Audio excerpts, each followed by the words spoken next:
My first week at Hargrove and Associates, I kept my head down, learned where the coffee machine was, and tried not to make any noise loud enough to be remembered. That was the plan. Quiet start, steady pace, prove yourself through the work. It had served me well enough in every job before this one. I had no reason to think this time would be different. Then my new boss called me into her office on a Thursday afternoon and closed the door behind us. My name is Daniel Reeves.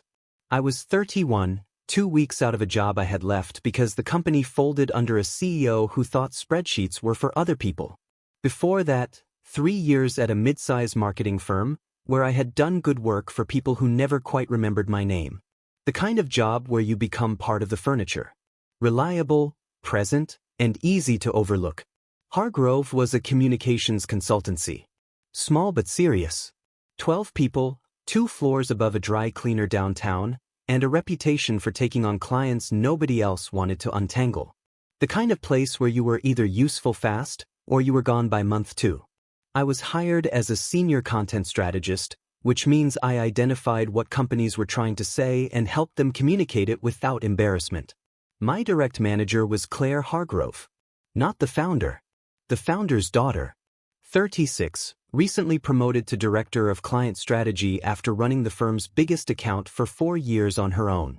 She had short dark hair, a way of moving through rooms as she had already mapped them, and the kind of quiet authority that does not need to announce itself.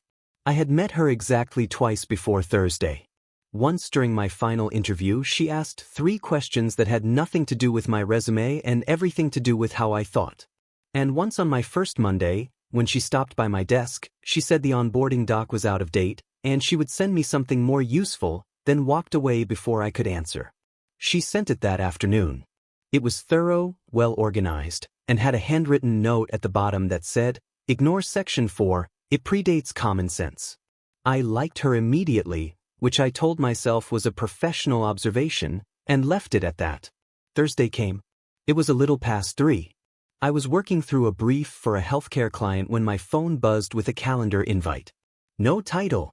Just a time, her name, and a room number. 5 minutes from now. I straightened my desk like that would help anything and walked down the hall. Her office was the corner one, glass on 2 sides, which meant the whole floor could see in when the blinds were open. The blinds were open when I arrived. She waved me in, then stood and closed the door. Then she closed the blinds. That was the moment my brain decided to do something unhelpful.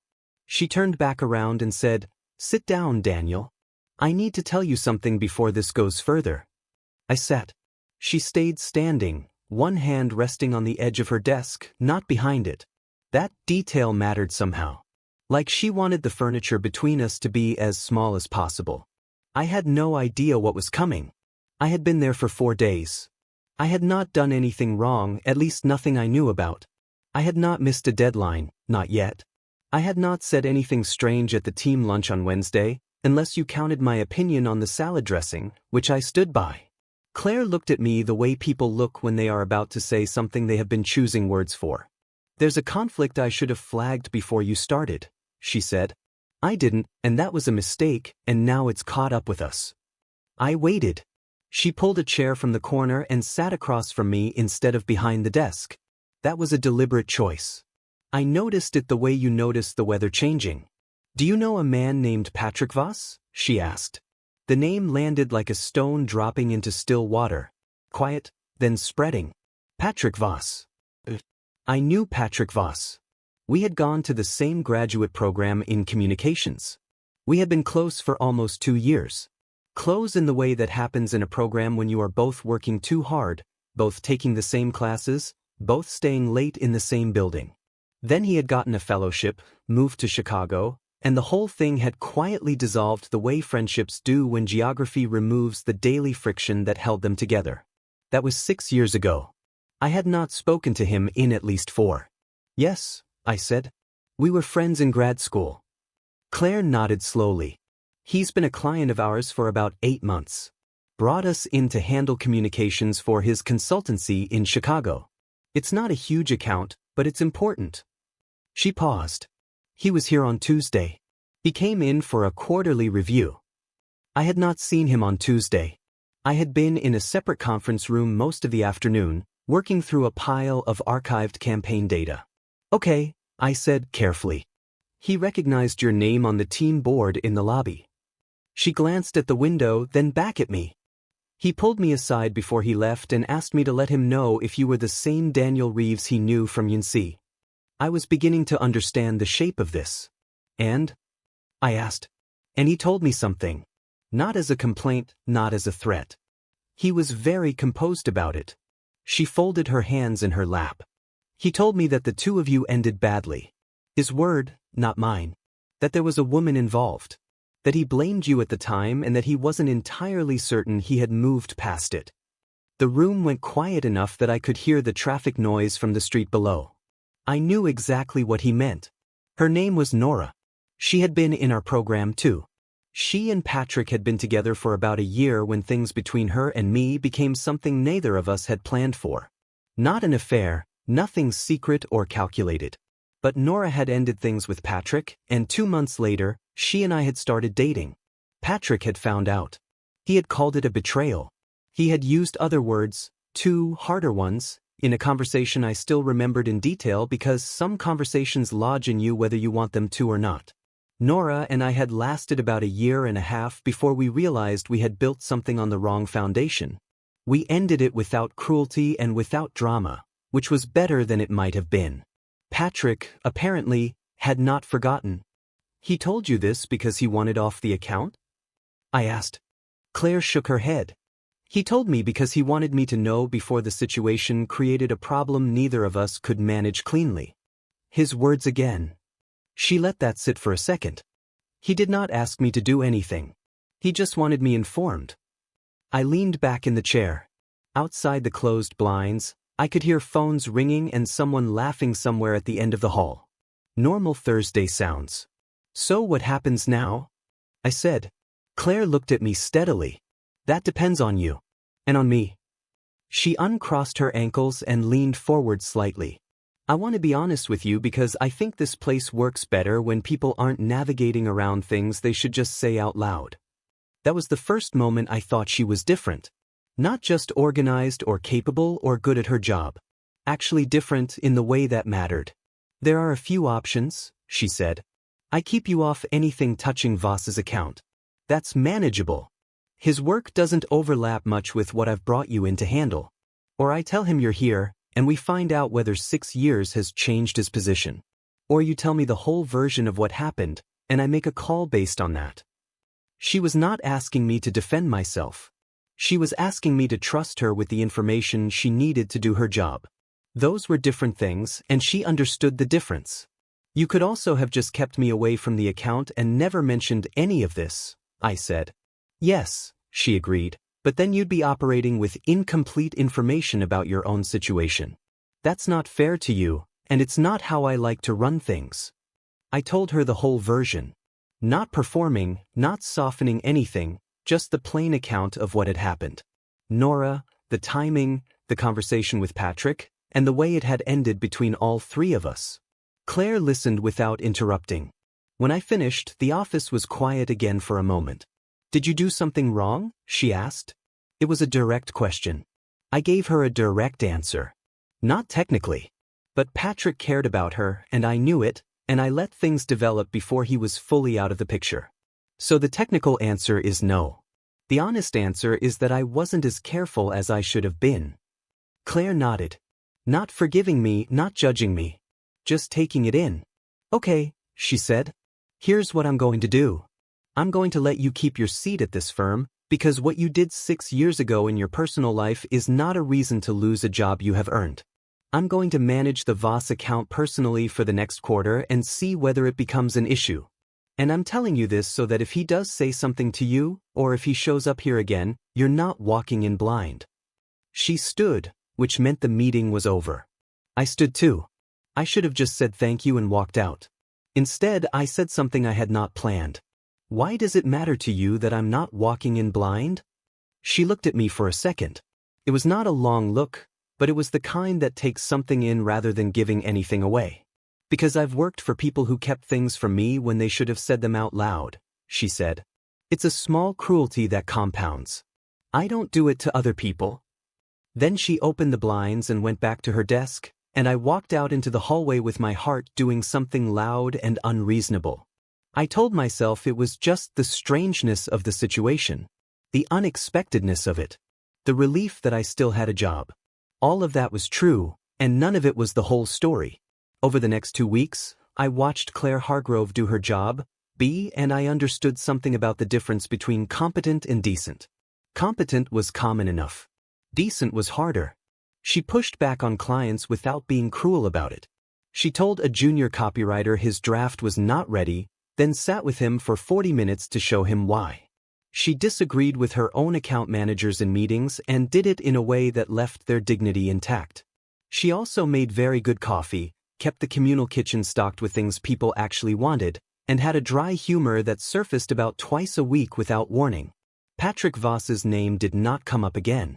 Claire handled his quarterly check-ins herself and said nothing further to me about it. Then he came in on a Wednesday afternoon in my 3rd week. I was at the copier at the end of the hall when I heard his voice coming from the lobby. I recognized it the way you recognize something you have not heard in years but never quite forgot. A little lower than I remembered, more settled, but his. I did not move. I was not hiding. I was standing at the copier with a stack of papers, deciding what to do. He came around the corner before I had decided.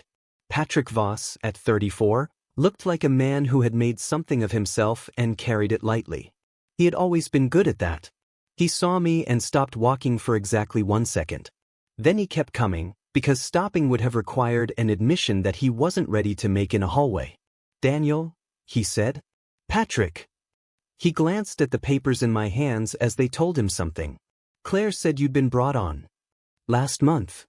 "Good place," he said. "Good team." He said it the way people say things when they are filling the air to give themselves time. I looked at him.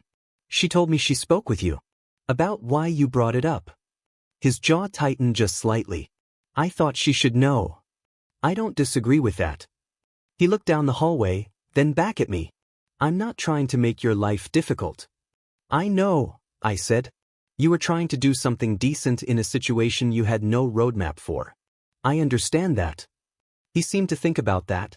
Then he said, "She's over it, you know. Nor. She moved to Portugal last year. She's doing something with ceramics. She looked happy in the photos." I didn't know what I was supposed to do with that information except receive it the way he had offered it, which was carefully, like it cost him something small. "Good," I said. And I meant it. He nodded once. Then he walked toward Claire's office, and I went back to the copier and stood there for a moment staring at the wall before I remembered what I had been printing. That evening, I was the last one from the main floor still at my desk. The overhead lights had switched to their low evening setting. Most people were gone. I was working through a brand audit for a nonprofit client that was taking longer than it should have because they had been describing themselves 6 different ways in 6 different places for about 4 years. I heard Claire's office door open. Then footsteps. Then she stopped beside my desk. "You stayed," she said. "Nonprofit audit," I said, by way of explanation. She looked at my screen, then at the stack of materials beside my keyboard. "I heard you talk to Patrick." "In the hall." "Briefly." She leaned against the desk partition, arms folded, not in a closed way but in the way people do when they are settling in for a real conversation rather than a passing one. "How was that?" "Stranger than I expected. Better than it could have been." She nodded. "He told me the same thing." I looked up at her. "He told you about it?" "He stopped by before he left. He said you handled it like a person." She smiled just slightly. Those were his words. He seemed slightly annoyed by it. That made me laugh once, for real. "That sounds about right." She looked at the nonprofit materials. "What's the problem with them?" "They can't decide if they're a community organization or a policy organization. So they describe themselves as both, alternately, depending on who they're trying to impress." She pulled the chair from the empty desk beside mine, sat down, and picked up one of the brochures. She read it with the focused expression of someone who gets to the point in documents the way other people get to the point in conversations. Directly and without ceremony. "They're a community organization trying to earn policy credibility," she said after about 90 seconds. They don't need to choose. They need to sequence the message. I stared at her. That's what I was circling for 2 hours. Sometimes you need another set of eyes. She set the brochure down and did not make a show of having been useful. She just was. The way she always seemed to be. I thought about the office. The closed door.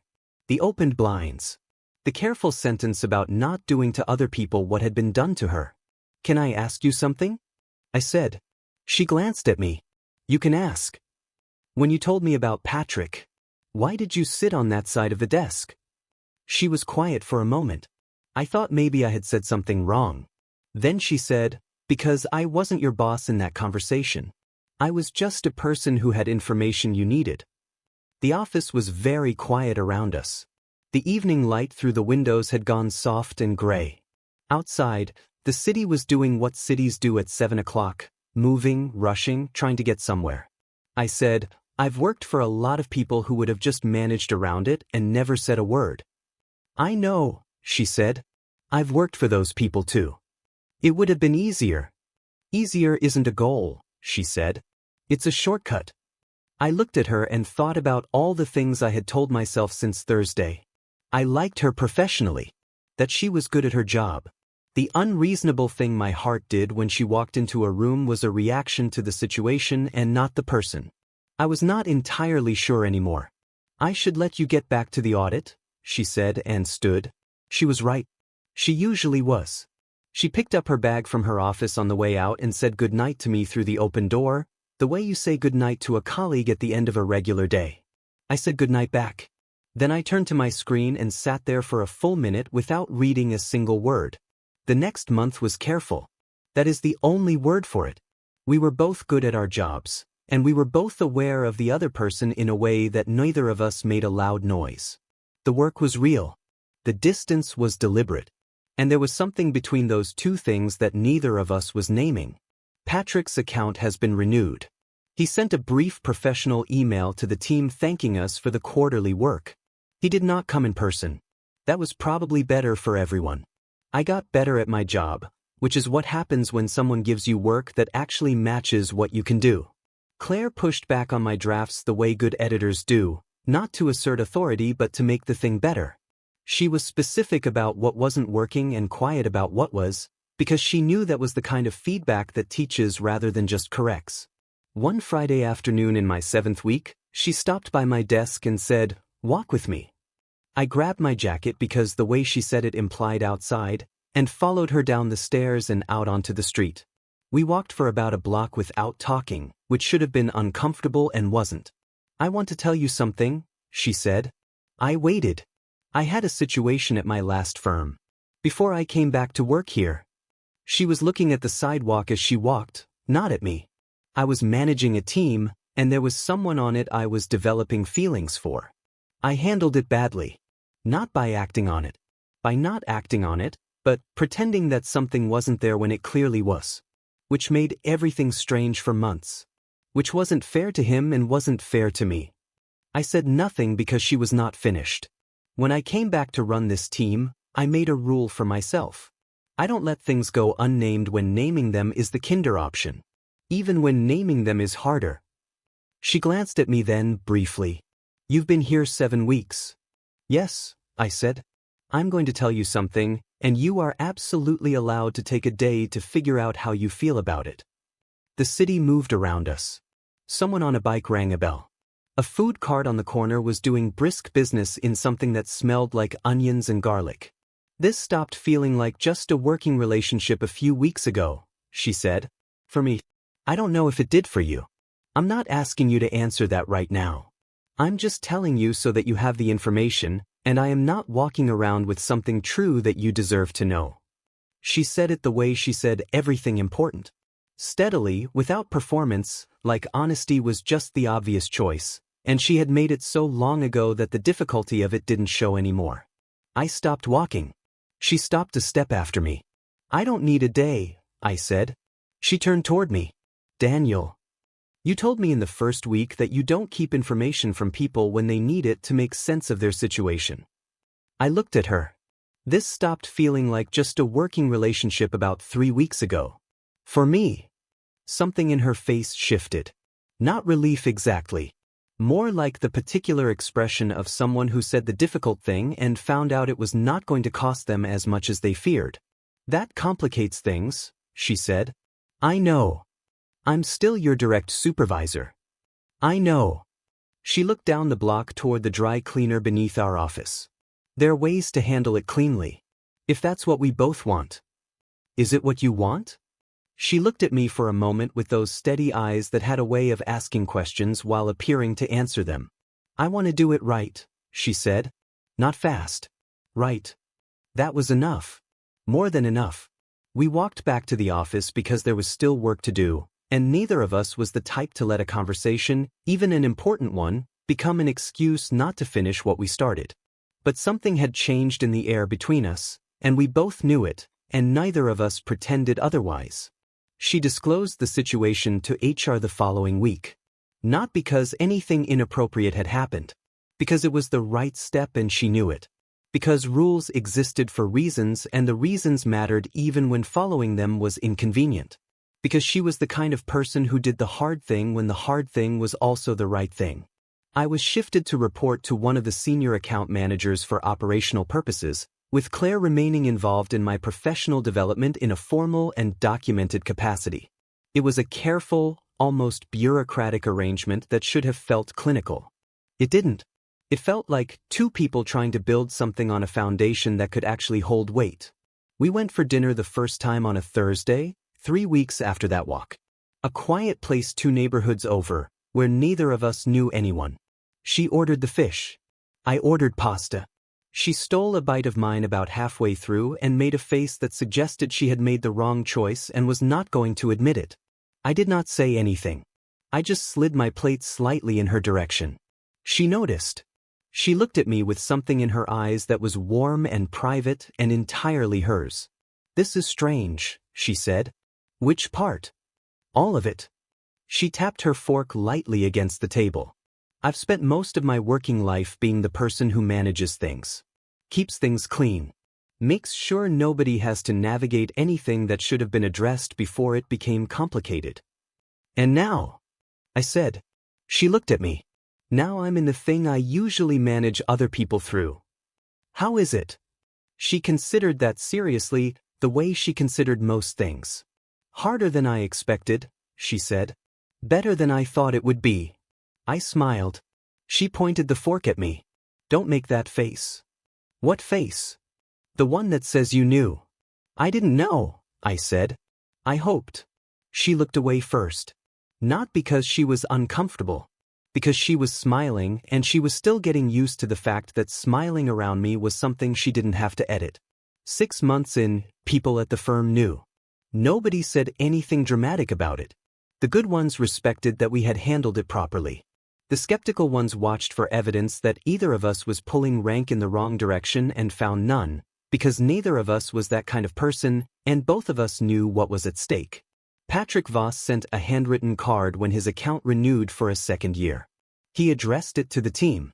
At the bottom, in smaller writing, he had added a line addressed to me directly. It said, "I'm glad it landed somewhere decent for you. For what it's worth."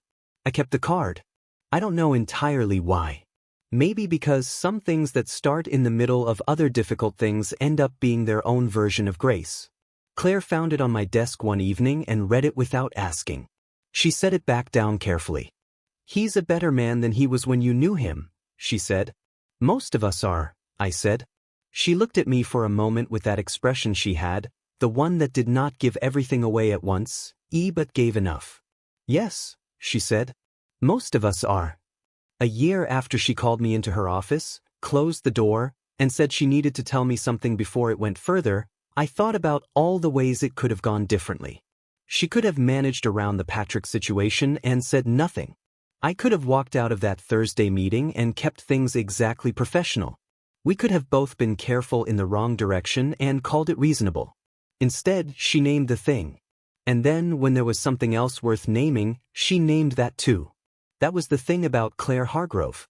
She had learned somewhere along the way that honesty was not a blunt instrument.